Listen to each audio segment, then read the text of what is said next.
안녕하세요. 삼성서울병원 사회복지팀의 김도윤 사회복지사입니다. 오늘 본 영상을 통해서 제목 보시다시피 생활관리와 사회복지 정보에 대해서 구체적으로 안내해 드리기 위해 마련되었습니다. 생활관리는 암 치료 받으시는 분들한테 참 중요합니다. 예전에는 병원에 진료 잘 받는 것들이 치료의 가장 중요한 부분이었고, 지금도 그러하지만 이제는 생활에서 느끼시는 여러 가지 어려움들, 막연한 것들, 애매모호한 것들을 잘 적응하시는 것도 치료에 큰 도움이 되기 때문입니다. 생활이 분명히 바뀌었습니다. 진단과 치료받는 시기를 기준으로 해서 예전에 건강하셨던 생활과 그 이후의 생활이 분명히 바뀌었습니다. 그걸 잘 따라가시고 적응하시는 것이 우리 치료받으시는 분들의 암 치료와 그리고 생활의 질에 큰 영향을 줄 겁니다. 오늘 이 시간을 통해서 제가 도깨비 방망이처럼 다 뚝하니 해결해 드릴 수는 없겠지만 앞으로 생활하시는데 필요한 정보를 유익한 정보를 드리는데 최선을 다하겠습니다. 프로그램 말미에는 사회복지 정보에 대한 부분, 특히 암 치료를 받으시는 분들한테 유익한 정보를 조금이나마 제공해 드리는 걸로 하겠습니다.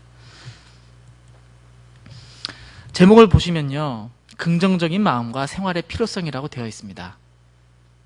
제가 상담을 하는 암 치료를 받으시는 분들 또는 가족분들한테 이런 질문을 하죠. 이젠 생활 어떻게 하시겠어요? 어떤 마음으로 생활하시겠어요? 많으신 분들이 다 아십니다.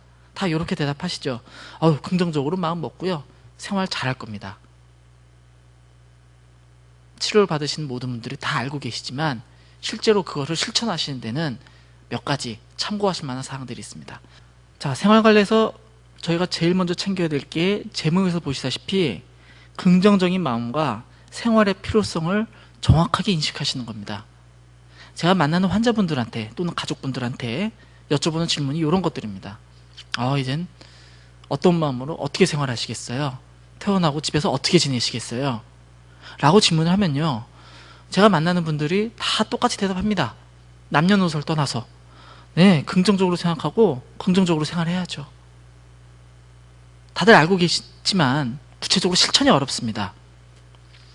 그 중에 첫 번째, 긍정적인 마음을 어떤 기준으로 어떻게 내가 정해서 유지하느냐가 참 중요합니다. 많으신 분들이 암 치료 받는 동안에 이런 기분들을 느끼시죠. 매일매일 수십 번씩 불안하시고 우울하시고 답답하시고 짜증나시고, 특별한 원인이 있는 경우도 있고 원인이 없는 경우도 있습니다. 자, 표를 보시면 아시겠지만 암 치료를 받으시는 분들의 절반 가까이 불안해 하십니다. 왜 그럴까요? 암이라고 진단을 받았으니, 또 어려운 치료라고 하니, 평소에 알았던 것만큼 더 어렵다고 하니 당연히 마음이 불편할 수밖에 없습니다. 자, 암 치료를 받으시는 분들이 불안한 게 정상입니다. 첫 번째로 본인이 본인의 마음을 이상하게 생각하지 않도록 노력하셔야 됩니다.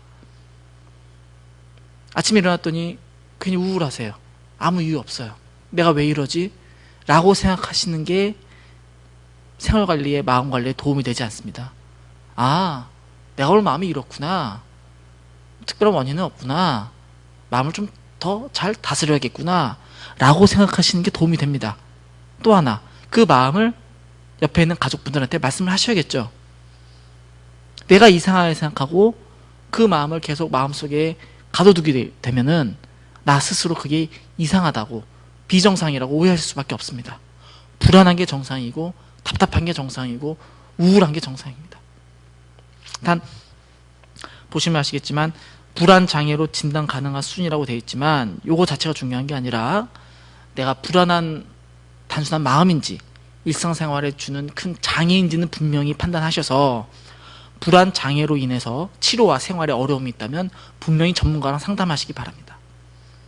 다시 한번 이렇게 드리면, 긍정적인 마음 자체를 먹는 게 중요한 게 아니라 내가 마음이 불편할 때 그게 언제 어느 때 내가 정상이고 또는 주변의 도움을 받아야 되는지 전문가의 도움을 받아야 되는지를 분명히 아시기 바랍니다. 또 여러 가지 연구 자료들이 있죠. 우울한 감정을 느끼거나 뭘 해야 될지 모르는 무력감을 시달리거나 희망이 없는 무만감에 시달리거나 이런 것들을 잘 해결하지 못해서 심리적으로, 마음적으로 적응을 하지 못하게 되시면 치료 결과가 안 좋게 나올 확률이 높다고 합니다. 그만큼 마음 먹는 거, 생활이 중요하다는 거죠. 네, 정서적인 어려움, 스트레스에 대해서 대처를 잘 하시는 분들일수록 생존기관이나 치료적인 결과가 매우 좋다고 또 다른 연구 결과에서 보여주고 있습니다.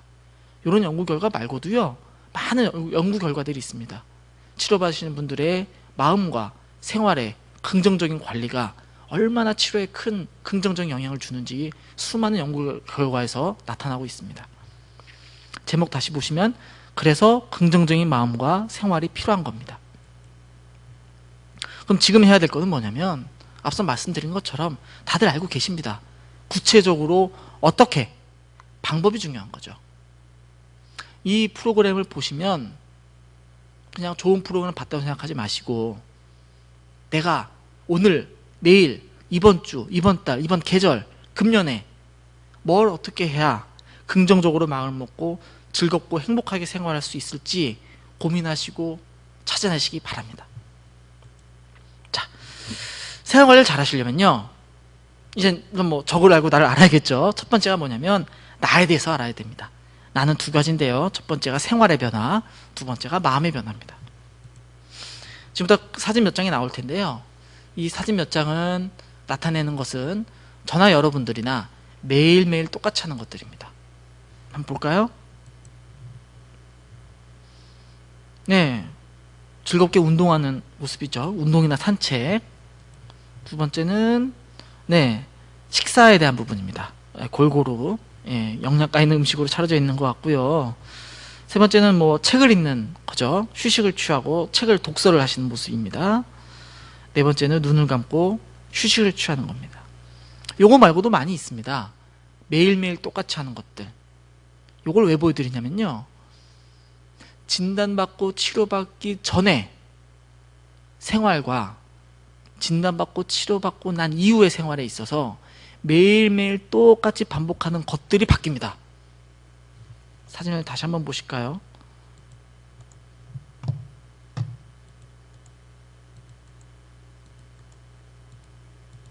네, 운동하는 거. 예전에 이렇게 운동할 수 있었지만 지금은 몸과 마음의 상태에 맞춰서 적당하게 운동을 해야 됩니다. 또는 날씨가 굳어서 운동을 하지 못하게 되는 경우에 암 치료받는데 도움을 주기 위해서 실내에서 어떻게 운동해야 될지도 분명히 고민하셔야 됩니다. 예전에 밥 먹는 거랑 분명히 달라지겠죠. 특히 질환에 따라서 내가 어떤 암으로 어떤 치료를 받느냐에 따라서 식사를 하시는데 뭐 밥으로 드셔야 될지 죽으로 드셔야 될지 육식을 줄여야 될지 맵게 해야 될지 짜게 해야 될지 등등등 잘 조절하셔야겠죠.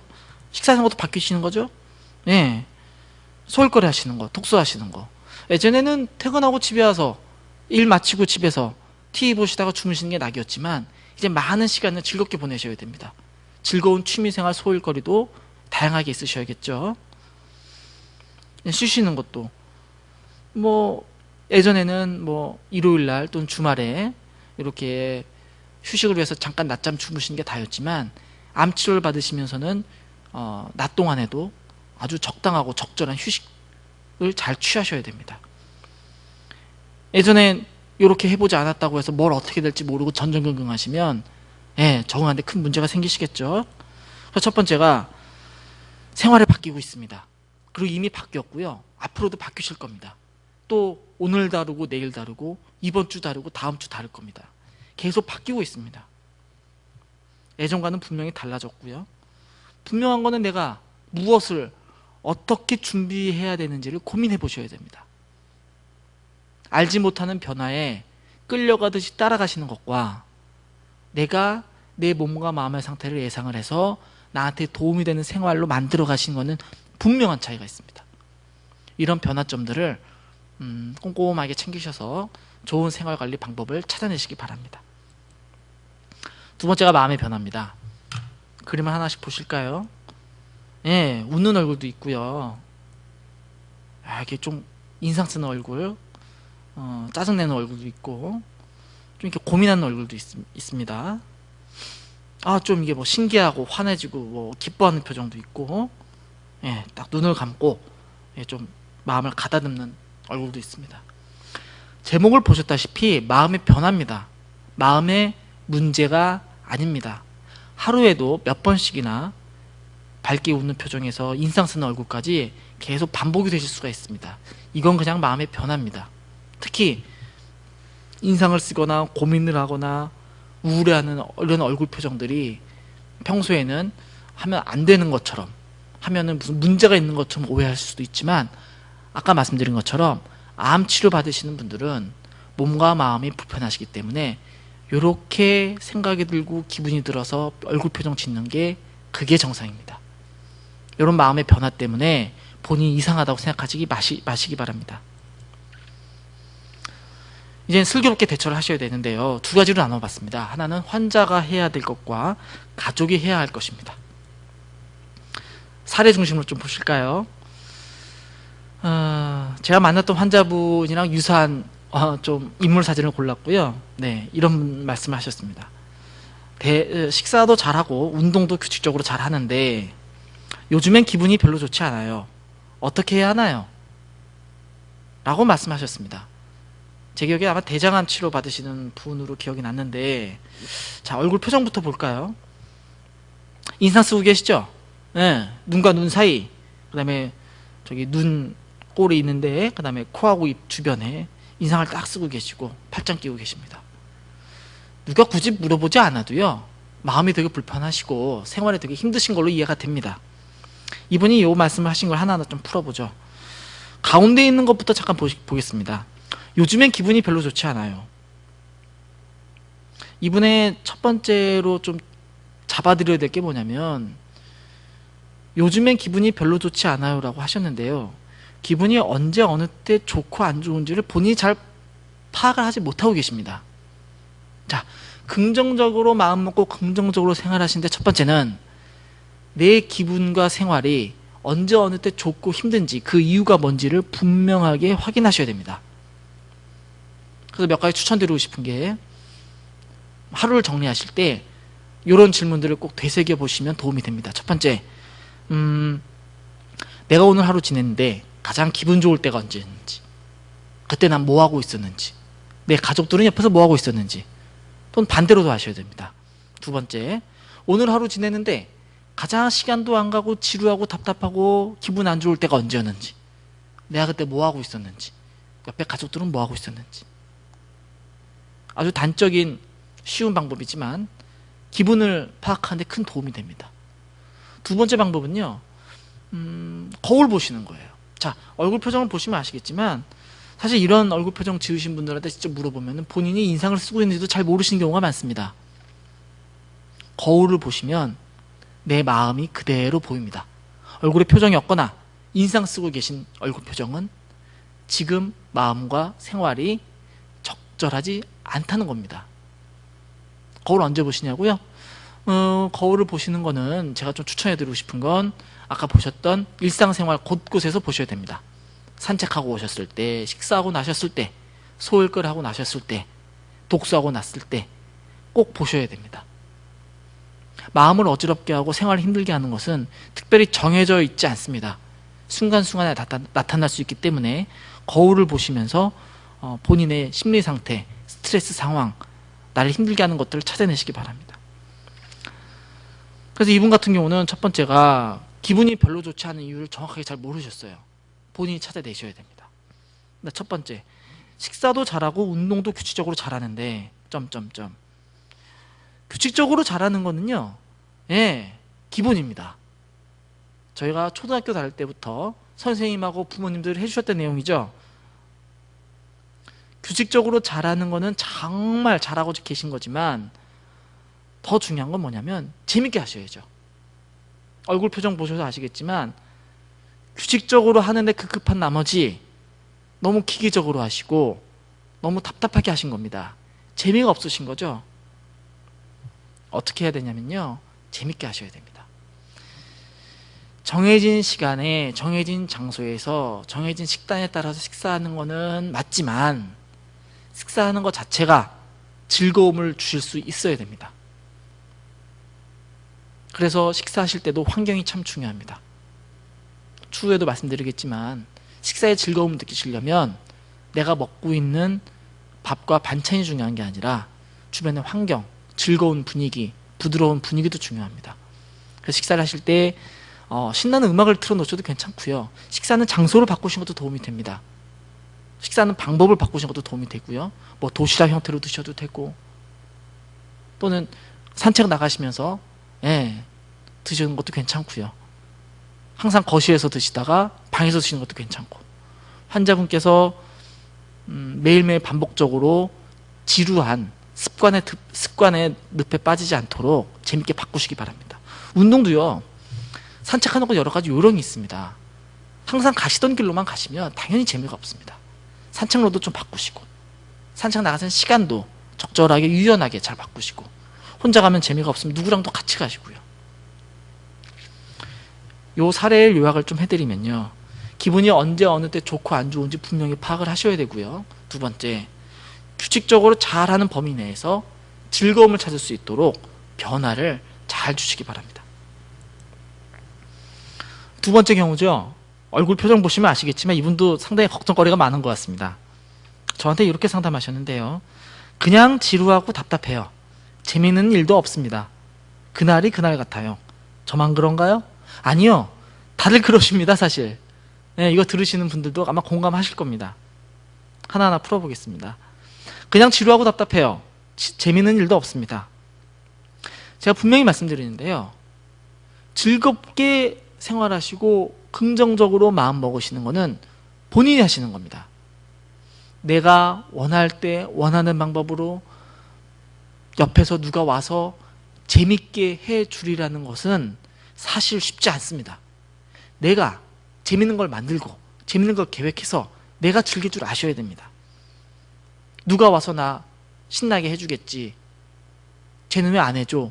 라고 생각하시는 거는 생활관리에서 매우 부적절합니다. 지금 당장이라도 오늘 오후에, 이따 저녁 때, 내일 내가 뭘 가지고 재밌게 할지를 생각을 하셔야 됩니다. 그러다 보니 그날이 그날 같은 거죠. 월화수목금토일, 월화수목금토일.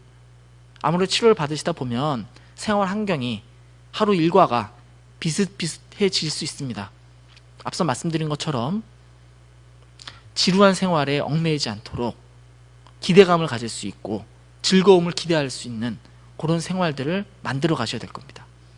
이번 주말에 가족들이랑 뭘 할 건지, 이번 계절에 내가 나를 위해서 뭘 할 건지 생각을 하시면, 그리고 실천할 수 있으시다면 긍정적으로 생활하실 수 있습니다. 자, 환자분이 하셔야 될 것을 간략하게 요약을 해보겠습니다. 첫 번째, 스트레스 또는 기분을 점검하기. 아까 말씀드렸죠. 내가 오늘 즐겁게 잘 지냈던 거, 힘들게 지냈던 거, 또는 거울을 보시면서 내가 이때 기분이 어떤지 점검 잘 하셔야 됩니다. 오늘 점검하신 게 좋은 자료가 돼서 내일 생활하실 때 큰 도움이 될 수 있습니다. 두 번째, 적극적으로 표현하고 대화하기. 쉽게 말씀드리면요, 내가 느끼는 거, 내가 생각하는 거 다 내려놓으셔야 됩니다.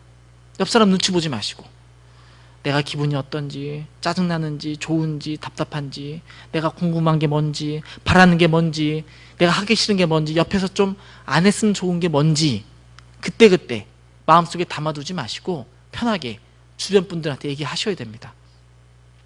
그러려면 주변 분들의 이해가 좀 있어야겠죠.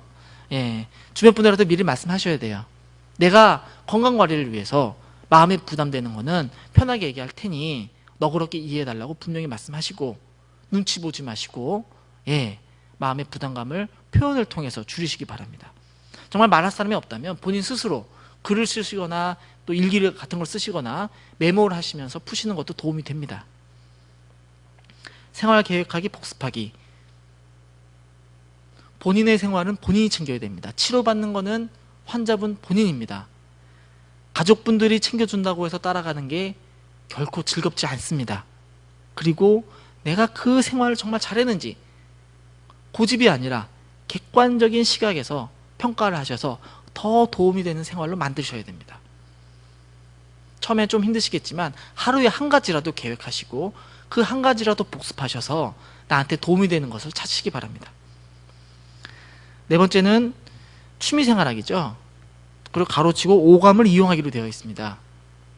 치료를 받으신 분들은 몸이 힘들고 마음이 힘드시다 보면 즐겁게 취미생활 하는 게, 즐겁게 소일거리 하는 게 힘드실 수가 있습니다. 그래서 오감을 이용하셔야 됩니다. 예전에는 책을 읽는 게 자연스러웠고 글이 눈에 잘 들어왔지만 이제는 그렇지 않을 수도 있습니다. 이상하리만치 글이 눈에 안 들어오고 자꾸 잡생각이 들 수 있는 거죠. 네, 취미생활 하실 때는 오감을 이용하셔야 됩니다. 책을 읽으실 때도 이제 눈으로만 보실 게 아니라 또 밑줄도 그으시고 옆에 음악도 좀 틀어놓으시고 뭐 차라도 한 잔 드시면서 여유 있게 책을 읽으신다면 훨씬 집중이 잘 되십니다. 한 가지 감각만 가지고 취미생활 하시다 보면은 집중도 안 될 뿐더러 쉽게 지치시는 경우들이 있습니다. 그래서 산책을 하실 때도 그냥 무작정 나가시는 게 중요한 게 아니라 내 오감을 자극할 수 있는 거, 시원한 물도 준비하시고 음악도 준비하시고 같이 데리고 갈 사람도 준비하시면 산책이 더 즐거워질 수가 있습니다. 네, 마지막으로 열심히 공부하고 전문가와 상담하셔야 됩니다. 궁금한 거를 물어보는 거는 당연한 거지만 두 가지 이유 때문에 많은 분들이 공부하는 거, 물어보는 것들을 좀 소홀히 하시는 경우들이 있습니다. 첫 번째, 용기가 없어서 물어보지 못하시는 분들도 많이 계십니다. 궁금한 게 있는데 지난주에 뭘 먹었더니 먹어도 되는지 말아야 되는지 긴가민가 한 거예요. 당연히 의사나 또는 영양사한테 물어봐야겠죠. 근데 의사 선생님 얼굴을 본 순간 물어본 게 좀 주저주저 되는 거예요.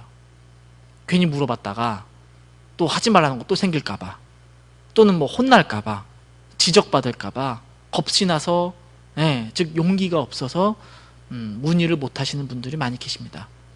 분명한 건, 궁금한 건 바로바로 푸시고, 답답한 것도 바로바로 푸시고, 애매모호한 것도 바로바로 푸시는 게 오히려 마음 관리에 큰 도움이 됩니다. 두 번째는 뭐냐면 메모를 잘 하셔야죠. 열심히 물어보려고 했지만 기억이 안 나서, 또 병원 오시면 되게 바쁘시잖아요.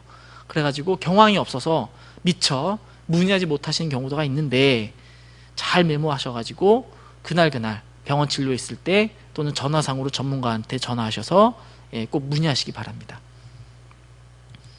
보호자 편입니다.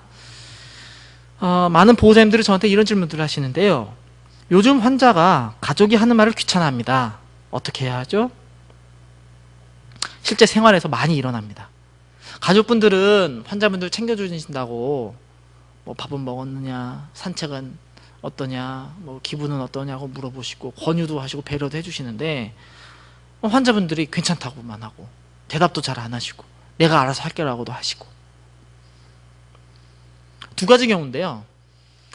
옆에서 챙겨주는 가족분들이 말씀하시는데 좀 더 좋은 요령이 필요하거나, 또는 환자분이 마음적으로 너무 힘드셔서 제 옆에서 챙겨주시는 말씀들을 잘 이해하지 못하시거나, 두 가지 경우입니다. 두 가지를 다 푸시려면 환자분이나 가족분들 모두 노력을 하셔야 되는데, 여기서 제일 중요한 거는 사실은 대화하시는 방법이 참 중요합니다. 자, 환자분이나 가족분들께서 서로 이야기하실 때는요, 설명을 많이 하셔야 됩니다. 예전보다는 뭔가 의사 전달을 하실 때 앞부분에 설명을 많이 붙여야 서로 간에 이해가 좀 더 잘 되실 겁니다. 진단받고 치료받기 전에 산책 좀 다녀오세요 라고 말하던 거를 지금 그대로 산책 좀 갔다 오세요 라고 말하는 거는 경우에 따라서 적절하지 않은 경우가 있습니다.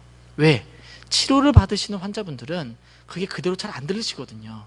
단순한 인사나 안부 또는 잔소리나 간섭으로 들리는 경우가 많습니다. 그래서 앞에 설명을 많이 붙이셔야 됩니다. 오늘 날씨가 너무 좋아요. 아직 산책 안 나가신 것 같은데 화창한 날에 같이 한번 산책 좀 나가봐요. 이따 몇 시에 나가실래요? 말씀해 주시면 같이 따라 나갈게요. 그냥 산책 좀 나갔다 오세요 라고 말하는 거랑 분명히 느낌이 좀 다르죠, 그죠? 환자나 가족분들 간의 대화가 생활관리에 참 중요합니다. 말씀을 드리는 배경이나 이유를 생략을 하시고 말씀을 하시게 되면 환자나 가족분들이 오해를 하셔서 서로 간에 갈등이 생길 수가 있습니다.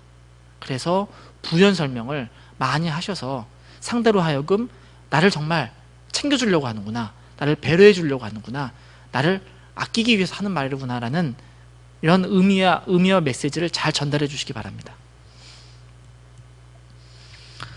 좀 지친 얼굴이 보이시죠? 예, 환자를 돌보는 것이 생각보다 많이 힘듭니다. 몸도 마음도 지치고 환자가 가족에게 너무 많이 의지합니다. 이것도 역시 실제로 많은 가정에서 일어나고 있습니다.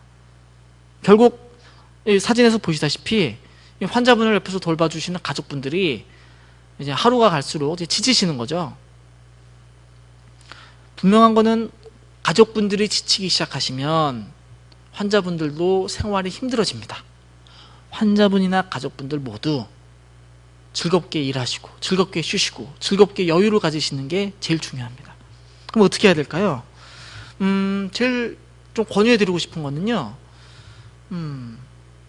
가족 한두 분한테만 부담이 너무 많이 가면 이런 경우들이 많이 발생이 됩니다. 그래서 제가 좀 권유해드리고 싶은 건 치료를 잘 받고 생활을 잘하시기 위해서는 환자랑 가족분들이 다 같이 좀 모여 앉아가지고요, 해야 될 일을 좀 분명하게 정하시는 게 도움이 됩니다. 병원 가는 거, 뭐 교통편, 집에서 살림하는 거, 청소하는 거, 뭐 돌보는 거 등등등, 환자분이 하실 수 있는 거, 가족분들이 도와주셔야 될 거, 경우에 따라서 구체적으로 잘 나누시기 바랍니다. 자칫 잘못하면 가족 중에 한 명 내지는 두 명한테만이 부담이 가서 그분들이 지쳤을 때 잘 대처하지 못하는 경우들이 생깁니다. 고스란히 그런 상황 때문에 생기는 스트레스와 어려움들은 환자분이 다 받게 되실 수밖에 없습니다. 환자는 돌보는 것이 생각보다 많이 힘듭니다. 사실입니다. 그러면 일을 적당하게 나누시는 게 방법입니다. 분명한 거는 환자분이 하실 수 있는 것은 환자분한테 맡겨주시기 바랍니다. 몸도 마음도 지치고, 지치면 어떻게 하셔야 될까요? 예, 쉬셔야 됩니다. 근데 참 분위기상 또 대한민국의 문화상 쉬는 게, 가족 보호자님들이 마음껏 쉬는 게, 휴식을 취하시는 게 쉽지 않습니다. 그래도 보호자님들이 잘 기분 전환을 하셔야 또 환자분한테 좋은 에너지, 좋은 기분이 잘 전달이 됩니다. 그래서 제가 꼭 부탁드리고 싶은 건 환자분을 가까이서 돌봐주시는 보호자님들한테 휴식 시간을, 여유 있는 시간을 잘 주시기 바랍니다. 조금 미안하기도 하지만 즐거운 시간을 잘 보내고 오셔서 더 충만하고 편한 마음으로 환자분을 돌볼 수 있도록 배려해 주시기 바랍니다. 환자가 가족에게 너무 많이 의지합니다. 네, 이런 경우들이 생기죠. 환자분이 너무 편해집니다. 그럼 생활관리가 안 됩니다. 그래서 이런 경우들이 생기죠. 산책하는 거, 운동하는 거, 병원 가는 거 등등등, 가족분들이 하라는 대로 환자분들은 따라가는 그런 경우들이 많이들 보이는데요, 그게 결국 바람직하지 않습니다. 치료를 받는 건 환자분이 받으시는 겁니다. 생활 계획하는 거, 치료 계획하는 거, 그리고 가족분들이랑 화목하게 지내는 것도 환자분이랑 가족분들이 함께 정하셔야 됩니다. 그래서 제가 가족분들한테 좀 부탁드리고 싶은 건, 알게 모르게 시간이 지나다 보면 가족분들 의사에 따라서 생활이 진행이 되는 경우들이 있는데요, 정기적으로 생활 계획을 환자분이 스스로 짤 수 있도록 과제를 주시기 바랍니다. 이번 달에 운동을 어떻게 하실지 어머님이 한번 생각해 보세요. 당신이 한번 생각해 봐. 산책을 어디로 갈지, 이번 주말에 어떤 음식을 어떻게 끼니를 챙겨 먹을지 식단 한번 좀 짜봐봐. 가족분들이 나서서 환자를 배려하는 마음은 이해하지만 먼저 나서서 많이 하시다 보면 그게 당연시되고 그게 습관화가 돼서 환자분은 편하지만 그림처럼 보호자님들이 먼저 지치시는 경우들이 다분히 일어납니다. 환자분이랑 가족분들이 슬기롭게 대화하셔서 건강관리하시고 생활관리하는 데 필요한 일들을 분명하게 잘 나누시기 바랍니다. 그리고 한 가지 좀 덧붙이자면, 한번 정하시고 마시는 게 아니라요, 정기적으로 또 모이셔서 또 정하셔야 됩니다. 일주일에 한 번이 되던 한 달에 한 번이 되던 잘 나누시기 바랍니다. 그래서 가족분들이 해야 될 것을 좀 정리해 드리면, 첫 번째, 환자의 마음을 공감해 주셔야 됩니다. 환자분은 아까 말씀드린 것처럼 힘드신 마음이 자주 드는 게 맞고요, 특별한 이유나 원인이 없는 경우들도 많습니다. 환자분한테 부담이 가는 말들이 이런 것들이 있죠. 힘내란 말이 부담이 갈지 안 갈지 모르겠지만 왜 그런 생각을 해? 힘내야지. 그렇게 약한 소리 하면 안 돼. 라는 말들은 환자분한테 오히려 부담을 줄 수가 있습니다. 오히려 환자분의 마음을 헤아려 줄 수 있고 격려해 줄 수 있는 말들. 아, 요즘 잘하고 있어. 많이 힘들지? 치료받다 보면 힘들 때도 있어. 잘하는 모습 보니까 가족들이 더 기분이 좋아. 아유, 당신 때문에 생활이 더 행복해지는 것 같아. 이런 말들 자주 해주셔야 됩니다. 환자와 함께하기. 환자분의 생활하고 가족분의 생활이랑 분리가 되면 안 됩니다. 물론 삶의 방법이 좀 다르긴 하시겠지만 취미생활이나 생각을 하시거나 의논을 하시는 것 등은 환자분과 함께 하시기 바랍니다. 환자분을 제쳐놓고 가족분들끼리 의논하시고 환자분 즐기시는 생활이랑 가족분의 생활이 달라지다 보면은 환자분이 소외감을 느끼고 답답함을 느끼고 생활을 어떻게 해야 할지 몰라서 스트레스를 많이 받게 되십니다. 생활에 악영향을 주겠죠. 그 다음에 세 번째, 아까 말씀드린 것처럼 환자분이 스스로 할 수 있는 것들은 환자분한테 맡겨주시기 바랍니다. 환자분이 해야 될 것과 옆에서 가족분들이 도와줘야 될 것을 분명하게 정하셔야 됩니다. 이게 좀 애매모호하게 넘어가게 되면 환자분이나 가족분들 모두 이제 마음의 부담감을 가지고 서로 간에 좀 눈치를 보시면서 조심스럽게 생활하시다 보면 이제 좀 갈등이 생길 확률이 높아집니다. 그 다음에 권유형, 숙제형으로 대화하기. 네, 지시가 아니라 권유를 하셔야 됩니다. 산책 좀 하세요가 아니라 이러해서 몸에 좋고 기분이 좋으니 저랑 이따가 가볍게 산책 좀 해보시죠 라고 권유해 주시는 게 필요하고요. 가족분들이 다 해주실 게 아니라 가장 일상적인 생활들, 쉬시는 거, 식사하시는 거, 산책하시는 거, 소일거리 하시는 거, 병원 가는 거 등등등 환자분이 할 수 있는 것들은 숙제를 주셔서 환자분이 계획을 해서 스스로 자신감 있게 할 수 있도록 도와주시기 바랍니다. 마지막으로 가족분들이 하셔야 될 거, 적절히 쉬시고 기분 전환을 잘 하셔야 됩니다. 가족분들이 지치면 환자분들한테 안 좋은 영향을 줍니다. 가족분들이 마음이 편하시고 몸이 가벼우셔야 환자분들도 치료받는데 큰 도움이 되십니다. 가족이 해야 될 것은 이렇게 5가지로 정해봤으니 꼭 참고하시기 바랍니다. 나의 스트레스는 온도계로 되어 있죠. NCCN이라고 미국에서 쓰고 있는 척도입니다. 이걸 마지막으로 보여드린 이유는 마음이나 생활이나 결국 마음에서 다 비롯됩니다. 마음에 대해서 이해를 잘 하시려면 내 기분이 어느 정도가 힘든지, 언제 어느 때 좋고 안 좋은지를 분명히 아셔야 됩니다. 이 온도계는 이 미국의 NCCN이라는 곳에서 만든 건데요. 기분에 대해서 측정하는 겁니다. 저희 화가 머리끝까지 올라간다 그러죠. 그래서 10도 정도가 되면은 기분이 몹시 힘들다예요. 스트레스가 매우 높다라는 거고, 전혀 힘들지 않다는 스트레스가 매우 낮은 겁니다. 기분이 좋다는 뜻이고요. 온도계를 봤을 때 내가 5도가 되는지 6도가 되는지 8도가 되는지 또는 4도가 되는지 0도가 되는지 스스로 확인하는 이런 요령들이 필요합니다. 이런 온도계가 힘들다면 점수를 하셔도 상관없으세요. 난 지금 기분이 100점 만점에 몇 점이야. 산책을 갔다 왔더니 기분이 아까보다는 30점이 올랐어. 점수로 하셔도 되고요. 그냥 말로 하셔도 됩니다. 분명한 거는 마음과 생활을 다스리는 데 있어서 기본은 내가 언제 어느 때 기분과 느낌이 어떤지를 잘 파악하시는 겁니다. 모쪼록 생활에 있어서 긍정적인 면과 부정적인 면을 잘 가늠하시기 바랍니다. 사회복지 정보 및 상담에 대해서 잠시 안내를 해드리겠습니다. 자, 이제부터 안내해드릴 거는 암 치료 받는 데 도움이 되신 정보인데요. 첫 번째로 말씀드릴 게 건강보험 가입되어 계신 암 환자분들을 위한 치료비 지원 사업입니다. 국가에서 하고 있는 사업이고요. 대상을 말씀드리면 직장 건강보험료 64,000원, 지역 건강보험료 73,000원입니다. 이거는 2010년도 기준입니다. 요즘에 암 조기검진 받으라고 국민분들한테 많이 홍보가 되고 있습니다. 국가 암 조기검진 사업에서 안내를 받아서 검진을 해서 암을 발견한 경우, 그 경우에 따라서는 암이 밑에 보시면 총 5가지 암이 있죠. 그리고 아까 말씀드린 것처럼 직장과 지역의 건강보험료가 64,000원과 73,000원 이하의 암 환자분들은 치료비 중에서 급여 부분, 치료비는 급여와 비급여와 선택진료비가 나눠져 있는데요. 급여 부분에 있어서 본인 부담액은 연 최대 200만 원까지 돌려받을 수가 있습니다. 네. 신청하는 곳은 거주지 보건소입니다. 요즘엔 정보 안내가 잘 돼 있어가지고요. 보건소에 직접 전화하셔서 물어보셔도 되고요. 아니면 보건소 홈페이지에 들어가시면 좋은 정보들이 많이 있습니다. 건강보험 가입 암 환자분들의 의료비 지원 사업이 있으니 보건소 통해서 해당이 되시면 꼭 지원받기 바라십니다. 암 환자 소득공제에 대한 부분입니다.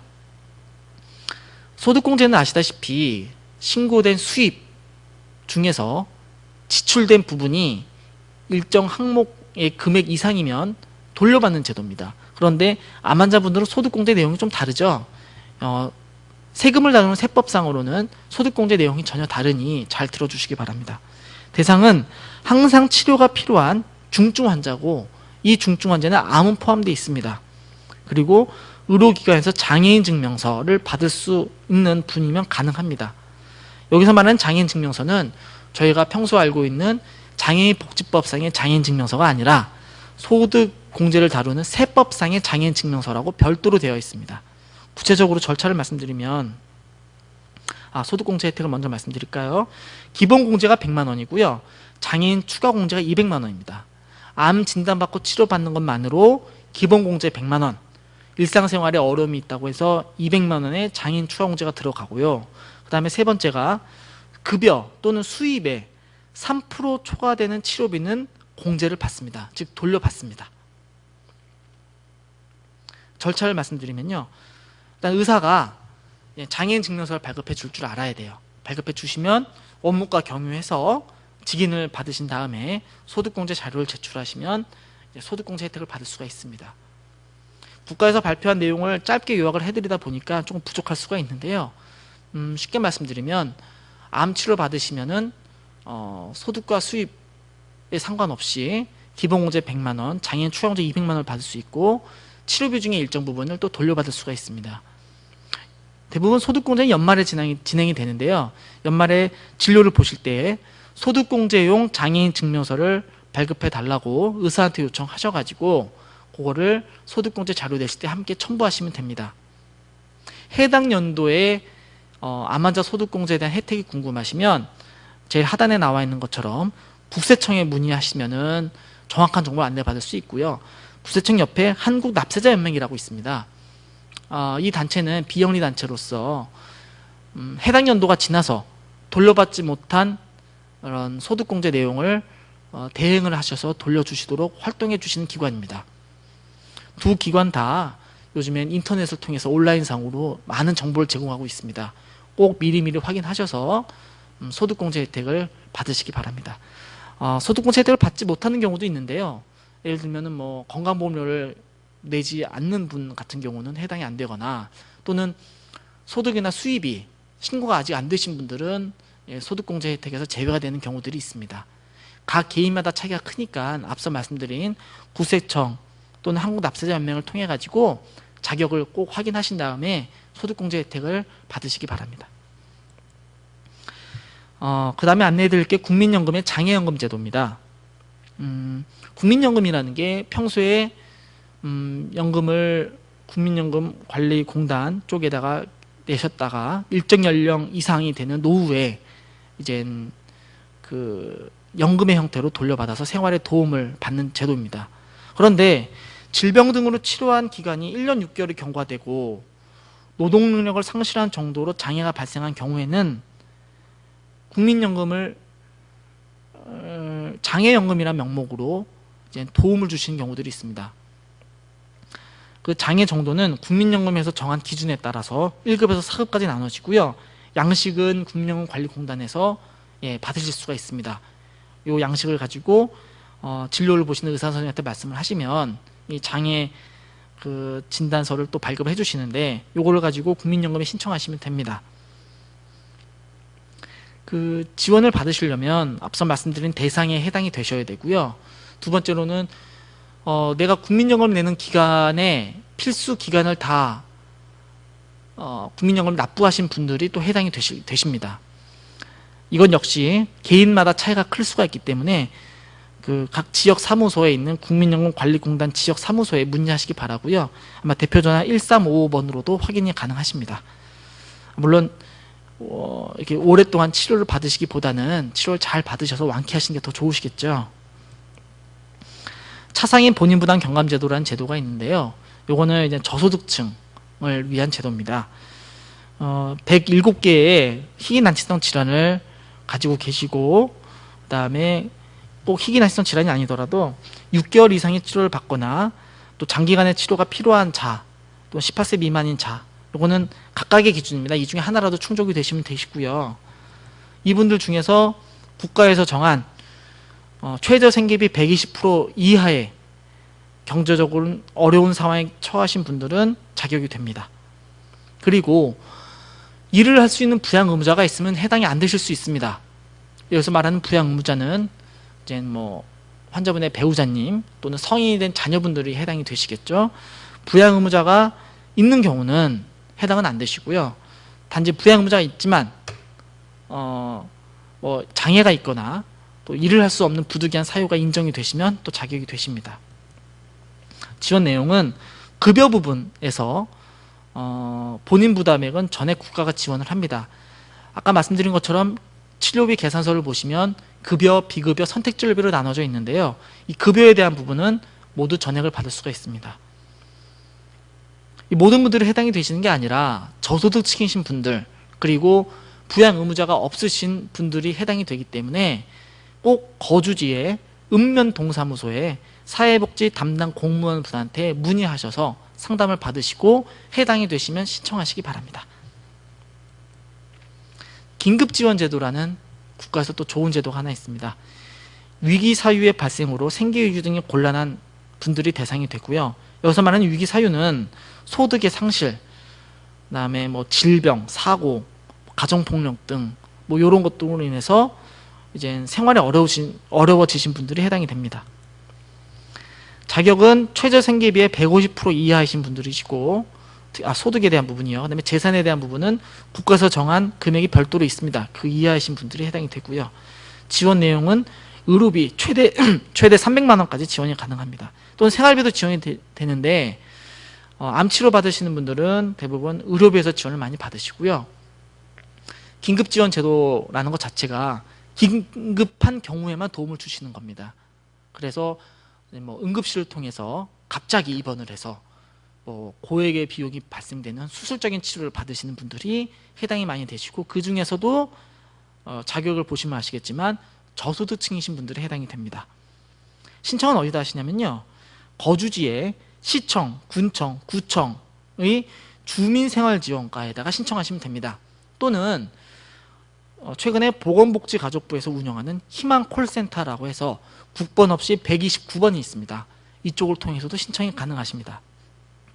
긴급한 경우에 국가의 도움을 받으셔서 치료에 긍정적으로 도움을 받으시기 바랍니다. 이제까지 생활관리와 사회복지 정보였습니다. 감사합니다.